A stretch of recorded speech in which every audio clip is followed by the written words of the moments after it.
আসসালামু আলাইকুম। ইসলাম অনুযায়ী কিয়ামতের পূর্বে সবচেয়ে বড় ফিতনা হবে দাজ্জালের ফিতনা। এই দাজ্জাল একাই কাজ করবে না, বরং তার পিছনে থাকবে গোপন এক সংগঠন, যাদের উদ্দেশ্য হলো ধাপে ধাপে মানুষের ঈমান ধ্বংস করা। এই সংগঠনকে অনেকেই চিনেন ইলুমিনাতি নামে। ইলুমিনাতি হলো একটি গোপন গ্লোবাল সংগঠন, যারা বিশ্বাস করে তারা আলো বা জ্ঞানের ধারক। বাস্তবে তারা অন্ধকারে পরিচালিত এক বিশেষ আদর্শে বিশ্বাসী, যার মূল ভিত্তি হলো আল্লাহকে না মানা এবং শয়তানের পূজা করা। ইলুমিনাতির প্রধান লক্ষ্য আকিরাত ও ইমানি চিন্তাধারাকে ধ্বংস করা, ইসলামকে বিকৃত করে উপস্থাপন করা, মানুষকে দাজ্জালের আগমনের জন্য মানসিকভাবে প্রস্তুত করা। তাদের গোপন প্রতীক বা সাইন দাজ্জালের এক চোখের প্রতীক বর্তমানে ডলার, মিউজিক ভিডিও এবং সিনেমাতে খুব বেশি দেখা যায়। তারা কিভাবে এসব প্রতীক ছড়িয়ে দিচ্ছে?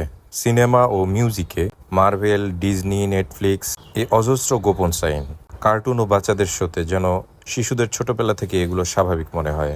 বিখ্যাত brand Apple, Google, monster drink ইত্যাদির লোগোতে সেলিব্রিটি ফ্যাশনে ইলুমিনাতি সাইন দিয়ে পোশাক, হ্যান্ড সাইন এবং চোখ ঢাকার স্টাইল। এই সাইনগুলো মানুষকে স্বাভাবিক ভাবতে শেখায় কেন? কারণ তারা চায় মানুষ যেন এগুলোর প্রতি আবেগহীন হয়। কেউ যেন বলে এগুলো তো সাধারণ জিনিস। ফলে সত্য মিথ্যার পার্থক্য মানুষ আর করতে পারে না।